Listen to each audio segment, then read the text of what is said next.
I have the pleasure of introducing the introducers to our Passionate Prophets, so let's get to it.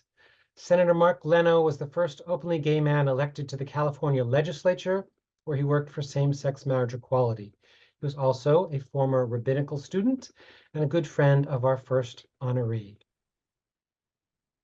Pleasure to be with you. Rabbi Allen Bennett is truly a man for all seasons. He's a friend, family man, community, spiritual, and civil rights leader, humanitarian, social advocate, educator, mentor, chaplain, mediator, executive director, camper, counselor, academic, writer, lecturer, trailblazer, truth teller, communicator, interfaith activist, sailor, musician, world traveler, national parks geek, bridge builder, social conscience, moral compass, and did I mention mensch? Having known Allen for nearly 50 years, I have had the honored opportunity to see him in action wearing any number of these aforementioned hats. If there are common threads running through this complex and colorful life fabric, they include Allen's sincerity and modesty. He takes up every project and challenge very seriously, knowing that the stakes are high and that many lives will be impacted.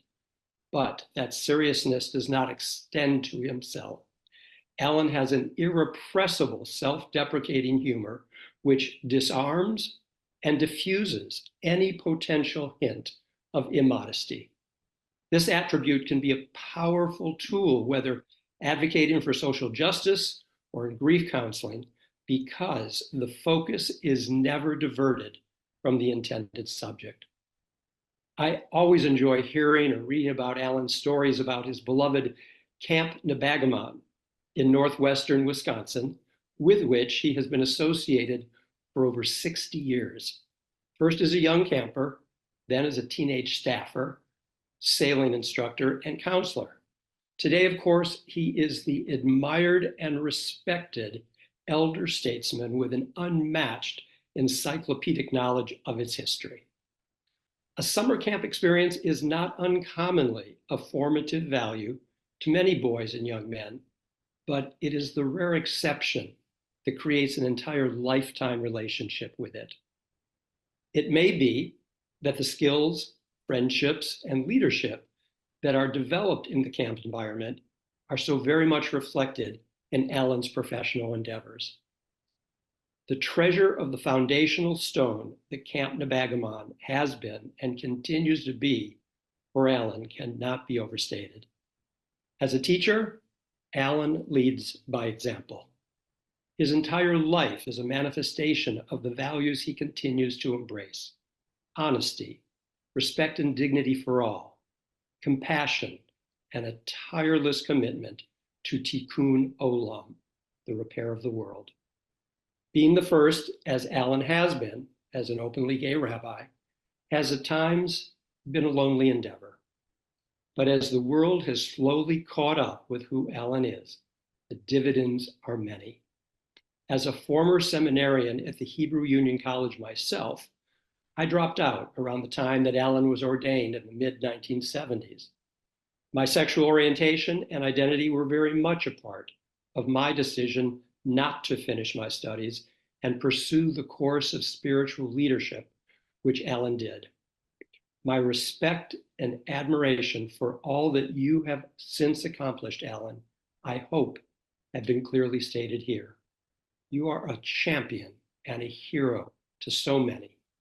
Congratulations on this well-deserved award and recognition. Thank you, Senator, for your kind and thoughtful introduction. I'd actually kind of like to get to know that guy. I'm deeply honored and touched by this recognition and acknowledgement, and I thank everyone who was involved in making this happen. I do suspect that my thinking on the issue of passionate prophets is a little divergent from what the event planners envisioned and what people generally think about prophets and prophecy. Many of us are taught to think of the biblical prophets as societal firebrands, social activists who had their own agendas of bringing about justice by claiming to be speaking in the name of God they thought was directing them. Unfortunately, and including the title of today's program, I don't believe that that was the case most of the time.